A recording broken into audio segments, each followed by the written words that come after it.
দেখতে দেখতে আরেকটি বছর চলে এসেছে। এই বছর পহেলা বৈশাখে কোথাও ঘুরতে যাওয়া হয়েছিল না। তবে পহেলা বৈশাখ মানে স্পেশাল স্পেশাল রান্না বান্না করা। সেই জন্য স্পেশাল স্পেশাল কি কি রান্না বান্না করেছিলাম, মজার মজার খাবার দাবার খাওয়া। এরপর সন্ধ্যার দিকে আমি আর আমার হাজবেন্ড মিলে দুজনে মন্দিরে চলে গিয়েছিলাম বছরের শুরুর দিকে ঠাকুর প্রণাম করার জন্য। আমার পহেলা বৈশাখে সারা দিন কি কি করেছিলাম, সেই সাথে কিভাবে পয়লা বৈশাখটা কাটিয়েছিলাম, সেই সবকিছু আজকে তোমাদের সাথে শেয়ার করব।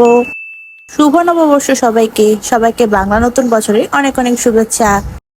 আমার আজকের ব্লগটা ছিল গতকাল বুধবারের এপ্রিলের 15 তারিখের ভিডিও। যদিও পহেলা বৈশাখ সরকারি মতে 14 তারিখ থাকে, তবে আমাদের পঞ্জিকা মতে পহেলা বৈশাখ 15 তারিখে হয়ে থাকে। 14 তারিখ আমাদের চৈত্র সংক্রান্তি পালন করা হয়ে থাকে। সেই দিন আমরা বাসায় নিরামিষ খাবার দাবার খেয়ে থাকি। তাই আমাদের হিন্দু ধর্মাবলম্বীদের পঞ্জিকা অনুযায়ী যেহেতু পহেলা বৈশাখ এপ্রিলের 15 তারিখ মানে গতকাল গিয়েছে, আর পহেলা বৈশাখ মানেই তো সবার বাসাতেই কিছু না কিছু ভালো মন্দ রান্না বান্না করা হয়।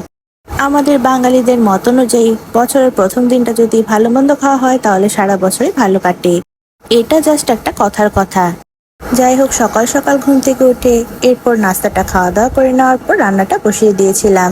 প্রতি বছরই আমি আর আমার হাজবেন্ড পহেলা বৈশাখে ঘুরতে বের হই, কিন্তু এই বছর আমার শরীরটা তেমন একটা ভালো নেই। তাই শরীরের কথা চিন্তা করে এবার আর কোথাও ঘুরতে যাওয়া হয়নি। সুস্থ থাকলে, তার সাথে সবকিছু ঠিকঠাক থাকলে পরের বছর ঘুরতে যাব। সেদিনে সবার প্রথমেই রান্নায় বসিয়ে দিয়েছিলাম বিয়েবাড়ি স্টাইলের বুটের ডাল। বুটের ডালটা রান্না শেষ হয়ে যাওয়ার পর এরপর সেদিনের স্পেশাল আইটেমের মধ্যে ছিল খাসির মাংস। খাসির মাংসটা কিন্তু আমি সরিষার তেলে রান্না করেছিলাম। সরিষার তেলে রান্না করার কারণে খেতেও কিন্তু বেশ ভালো হয়েছিল। এদিকে মাংসটা বসিয়ে দেওয়ার পর তার সাথে আমি আমের চাটনিও রান্না করে নিচ্ছিলাম। এখন যেহেতু কাঁচা আমের সময়, কাঁচা আমের চাটনিটা কিন্তু প্রায়ই বাসায় রান্না করা হয়ে থাকে, তাই সেদিনও কাঁচা আমের চাটনিটা রান্না করেছিলাম। এই কাঁচা আমের চাটনিটা আমি চিনি দিয়ে রান্না করেছিলাম। যদিও চিনি ইউজ করেছিলাম, তবে কাঁচা আমটা এত পরিমাণে টক ছিল কি আর বলবো। যাই হোক, কাঁচা আমের চাটনিটাও রান্না করা শেষ হয়ে যাওয়ার পর যেহেতু এখন পটলের সময়, তাই পটল ভাজি করে নিচ্ছিলাম।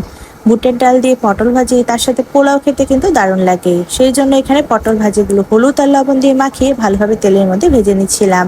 একদম সিম্পল, তবে খেতে কিন্তু বেশ ভালো লাগে। আমার পটল ভাজি তেমন একটা পছন্দ না, তবে ভাজা করলে এক দুটা খাওয়া হয় আর কি।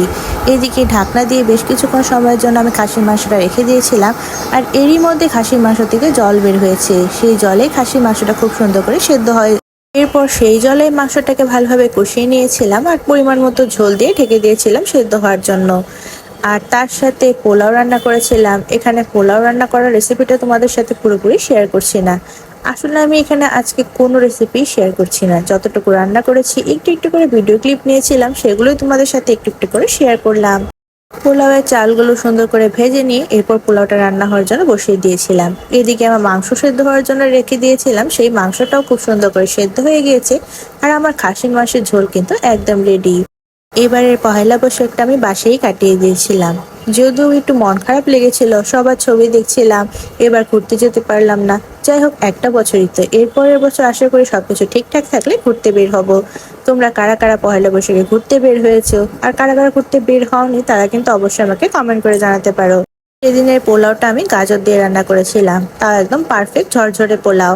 যদিও নিজের প্রশংসা নিজেই করছি, তবে আমি কিন্তু খুব ভালো পোলাও রান্না করতে পারি, একদম ঝরঝরে। সত্যি বলতে আমার নিজের পোলাওই আমার নিজের কাছে অনেক বেশি ভালো লাগে। শুধু আমার নিজের কাছে না, আমার হাজবেন্ডেরও আমার হাতের পোলাও অনেক বেশি পছন্দের। পোলাওয়ের সাথে খাওয়ার জন্য শসা, টমেটো, তার সাথে ধনিয়া পাতা, কাঁচামরিচ, পেঁয়াজ দিয়ে একটি মিক্স সালাদ বানিয়েছিলাম। রান্না বান্নাটা তাড়াতাড়ি শেষ করে নেওয়ার পর এরপর স্নান করে নিয়েছিলাম। স্নান করে নেওয়ার পর অনেকটা ফ্রেশ লাগছিল, কারণ বৈশাখ মাস পড়ার আগে আগে অনেক বেশি গরম পড়ে গিয়েছে এবার। একা হাতে সবকিছু রান্না বান্না করে ফ্রেশ ট্রেশ হয়ে এরপর দুপুরের খাবারটা খেতে বসে পড়েছিলাম। দুপুরের খাবারের মেনুতে সেদিন ছিল ঝরঝরে গাজর পোলাও, তার সাথে ছিল পটল ভাজা, বুটের ডাল, খাসির মাংস, সালাদ, তার সাথে ছিল আমের চাটনি। সবগুলো রান্নাই কিন্তু খেতে অনেক বেশি মজা হয়েছিল। শুধু আমার কাছে না, আমার হাজবেন্ডের কাছেও সবগুলো রান্নাই খুবই ভালো লেগেছে। রান্নাটা যখন রান্না করার পর যখন আমার হাজবেন্ড অনেক বেশি ভালো হয়েছে বলে, তখন আসলে এই মনটা অনেক বেশি ভালো হয়ে যায়। এরপর বিকেল দিকে একটু ঘুমিয়ে নেওয়ার পর সন্ধ্যার সময় একটু মন্দিরে চলে গিয়েছিলাম। সেই দিন বাংলা নববর্ষ ছিল, আর বছরের প্রথম দিনটা ঠাকুর প্রণাম করলে সারা বছরটাও খুব ভালো কাটবে এই আশায় থাকি। আমরা চলে গিয়েছিলাম ময়মনসিংহের ছোট কালীবাড়ি মন্দিরে। এটা হচ্ছে ছোট কালীবাড়ি মন্দিরের মা কালীর প্রতিমা। ঠাকুরকে প্রণাম করে ঠাকুরের কাছে আমাদের মঙ্গল কামনা করছিলাম। ভগবান যেন আমাদেরকে সকল বিপদ আপদ থেকে রক্ষা করে থাকে।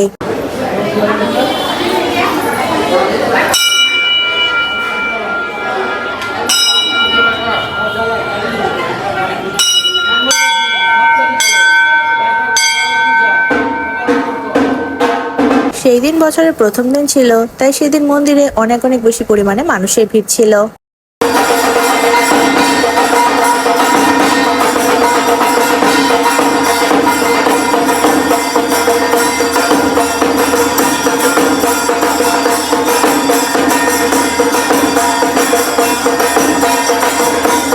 মন্দিরে গিয়ে ভোগ দিয়ে এরপর ঠাকুরের কাছে মোমবাতি আগরবাতি জ্বালিয়ে দিয়ে এরপর সেখান থেকে চলে এসেছিলাম। সেখানে সন্ধ্যা আরতি হচ্ছিল। এরপর সেখান থেকে চলে গিয়েছিলাম ময়মনসিংহের বড় কালীবাড়ি মন্দিরে।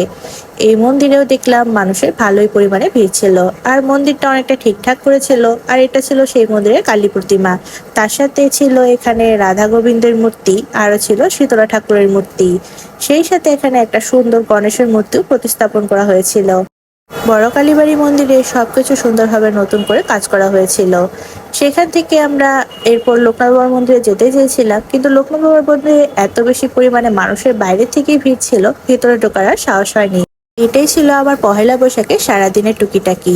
সেই সাথে সবার নববর্ষ যেন ভালো কাটে সেই আশাই করছি। আর আমার আজকের ভিডিওটি এখানেই শেষ করছি। দেখা হবে নেক্সট ব্লগে। Thanks for watching. বাই।